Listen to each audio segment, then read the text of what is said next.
Executive Platinum, Platinum, Emerald, Sapphire. Hi, everyone, and welcome to another edition of Crew Travel right here on Yachting International Radio. My name is Ria. I am your host, and I'm very pleased to welcome back the effervescent Lee Harris from Blue Marine Travel. How are you? Yeah, I'm very good. Thanks, Ria. Yeah, not quite sure what effervescent means. I'm sure you can fill me in, or I'll have to Google it probably. But yeah, no, good. Yeah, it's been a good week. Mostly positive again. There is one downside, but yeah, mostly positive news. Nice. Well, and I have to mention that Crew Travel is brought to you weekly by Blue Marine Travel, who haven't lost a passenger since Lee Harris was born back in the late 1900s, and their people move people. Indeed, we do. Yeah, so you know what? Things are looking good, knocking on wood. It's odd. You know, we had this straight across the face of the planet. It was crazy, and then it was up and down and up and down. And then the invasion of Ukraine.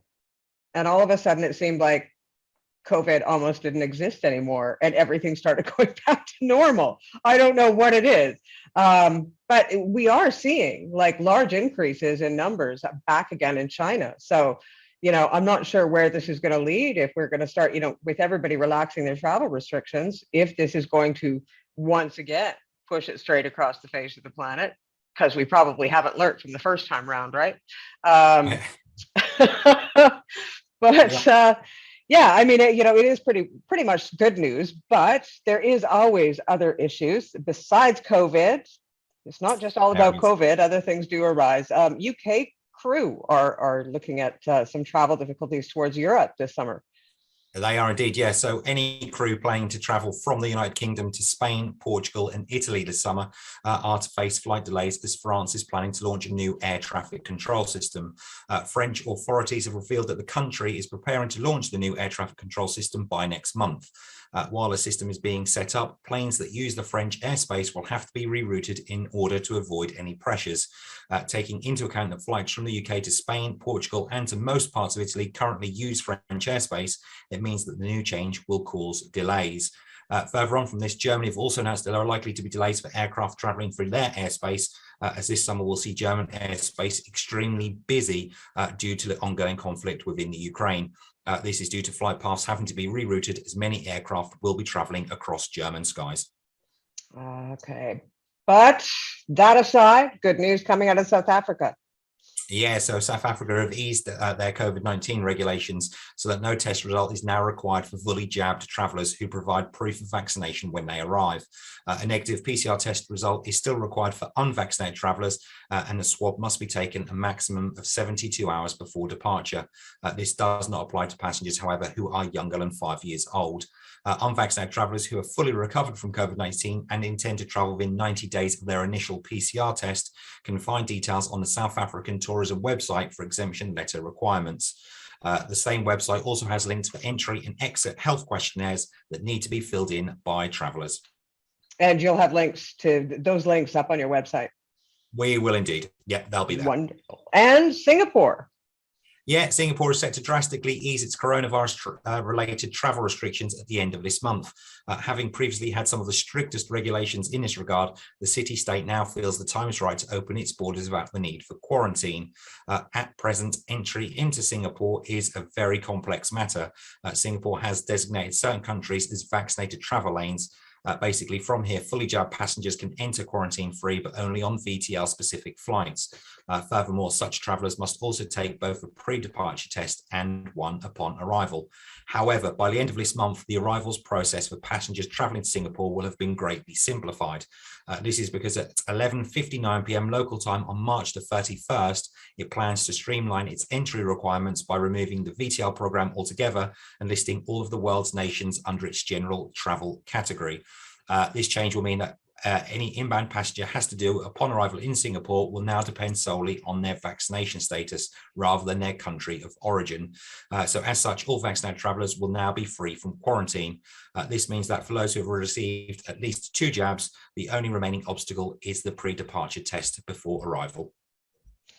Nice. Air New Zealand. Yep, more than 2 years in the making, Air New Zealand is launching its long-awaited flights to New York in September. The globe-spanning flight was first touted back in early 2020, with designs to start in October that year, only for COVID-19 to derail it. However, with New Zealand finally reopening for business, Air New Zealand announced on Tuesday that flights would start later this year.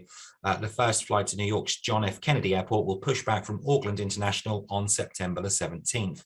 After the inaugural September 17 flight, the schedule will settle into a 3 times weekly service from September the 19th. Flights will depart from Auckland every Monday, Wednesday, and Saturday.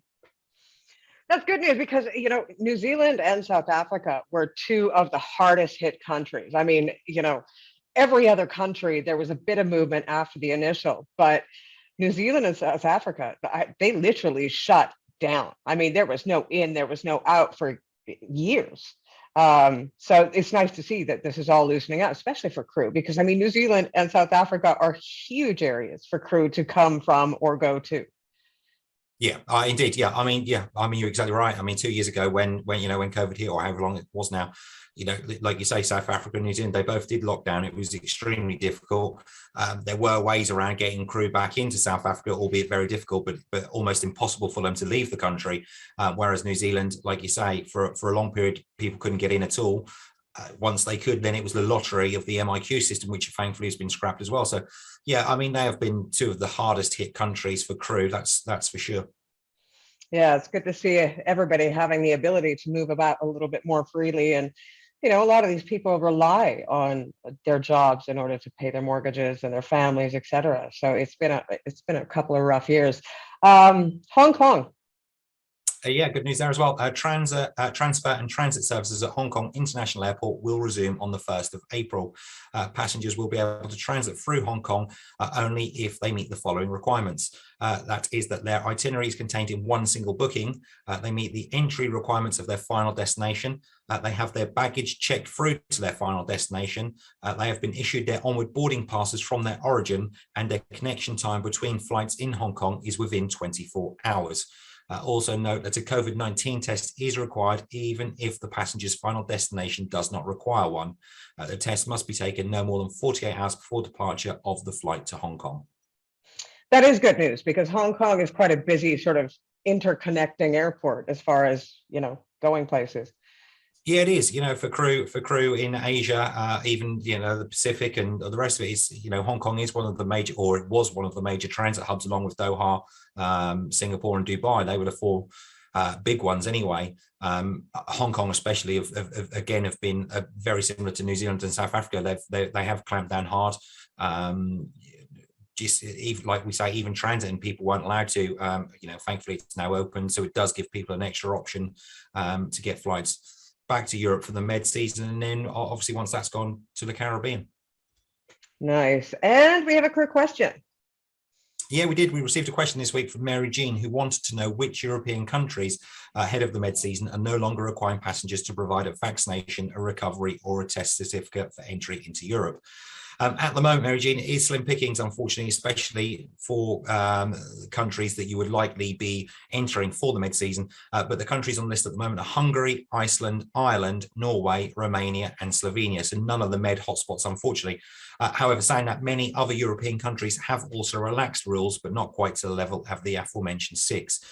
If anyone, though, has specific questions about any countries' rules for entry coming up for the med season, please do reach out to us at Blue Marine Travel. We'll be more than happy to help.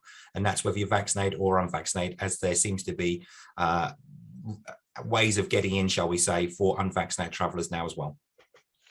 Well, here's a question for you. I have to fly to Cannes in, I think, about 2 months. What is the deal there coming from within Spain?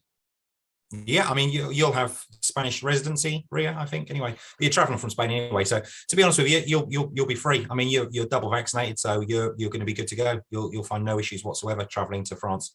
So just double vaccinated. I don't need to get the 3rd booster shot. I wouldn't have thought so. I think if you've double vaccinated, you'll be okay. I mean, I can check out for you and get you the exact rules and regulations that you'll need. But unless there's some significant change with regards to COVID rising and restrictions being put back in place, and I think you'll be fine. Nice. Last year, I can't tell you how many flights that I was supposed to go to Fort Lauderdale for the boat show. canceled. I was supposed to go to the Caribbean to do a show, canceled. So yeah, last year was one disappointment after another. Probably about 4 or 5 different flights that I wasn't able to make. But hopefully this year we'll see a change and I can actually get back out there and do the thing that I do.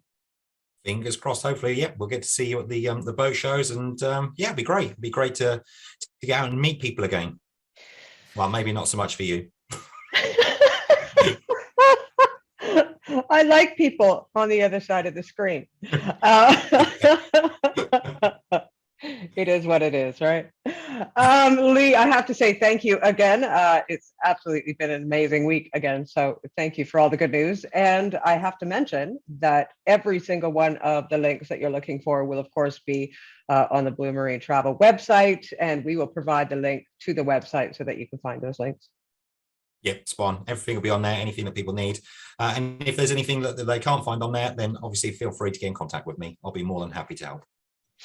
Nice. Well, we will see you next week. Indeed. Yeah, looking forward to it again. They come around quick, don't they? I know. The older you get, It's like a year is a week. I have to mention again that Crew Travel is brought to you weekly by Blue Marine Travel, who haven't lost a passenger since Lee Harris was born back in the late 1900s. And of course, their people move people. Spawn. You've been watching another edition of Crew Travel right here on Yachting International Radio. My name is Ria. I have been your host. We'll see you again next week. Ladies and gentlemen, once again, we're boarding passengers.